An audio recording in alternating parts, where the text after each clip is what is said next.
what to value and what to pour into. And so this is why we need the Holy Spirit. The Holy Spirit teaches us. He's your teacher. He's your comforter. He's your everything. And as Deaconess mentioned before, there was the Pentecost. Before the Pentecost, the Holy Spirit would visit the people in the temple. And he would visit certain leaders, but he would not stay. And then we understand from the stories of the Old Testament, as the leaders died, the judges died, Israelites would become rebellious and bad behaving, and the Lord would have to send them into exile for them to develop like a character. But nonetheless, they did not have the Holy Spirit within them to transform them. And so Christ came and paved that way. And before he left, it said, the Comforter will come. Wait and tarry. And so Pentecost on that day, that's when the Holy Spirit came. And we now have the lifestyle of Pentecost. We are supposed to be living each and every day of our lives.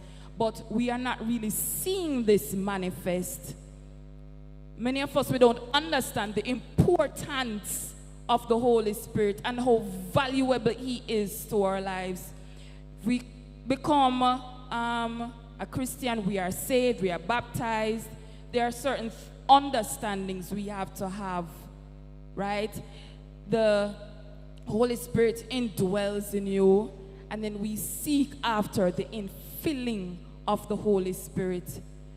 All that is happening now that we have just discussed about popular culture and the different things that the world comes with to deceive us. Because, you know, funny, I believe I was being prepared for this and I didn't know.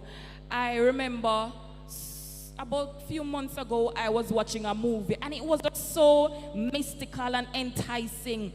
And a part of it was where one of the persons in the group, I can't remember the movie, he could speak to the dead.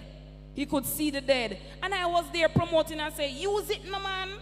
A gift that, you know, I was just so caught up in the movie. And then a few weeks ago, I had a dream, and it was similar to the movie. I was speaking to the dead. I said, but this is not right. But in the dream, it was as if it was the norm. And it was okay. And when I woke up out of that dream, and I asked the Lord, what does this mean? And the Holy Spirit was saying to me, when you watch that movie, and you boost up the man into the shore, you were agreeing with what was happening. And so these things are spiritual. You're watching these movies and everything. You're listening to these songs, but you are making some agreement with your spirit, with the dark world, unknowingly. And so when you take on these things now slowly, you know, you are becoming a cultist. This is what the Holy Spirit is beneficial in your life for, to have the Holy Spirit. So you are not slowly drifting away in your private time, in your corner, when no one is seeing you physically. No one was seeing me take up that phone and making agreement with this post. So that is within my spirit, and it's corrupting my spirit, and I wasn't realizing. But because I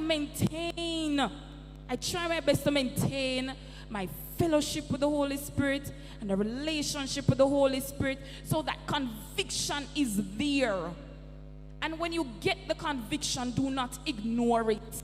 Something doesn't sit right, it's not comfortable with you. Sometimes you just pass them and say, we don't pay attention.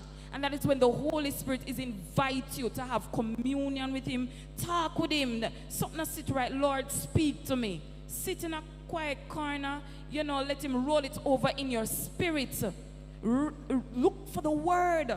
So I had some points on how to develop and maintain a relationship with the Holy Spirit. And so when it starts from in your private lives. What do you do at home? as Sister Ronique says, how much time do you spend in the presence of God? So you go home, you do what you need to do, and then you take some time, you read the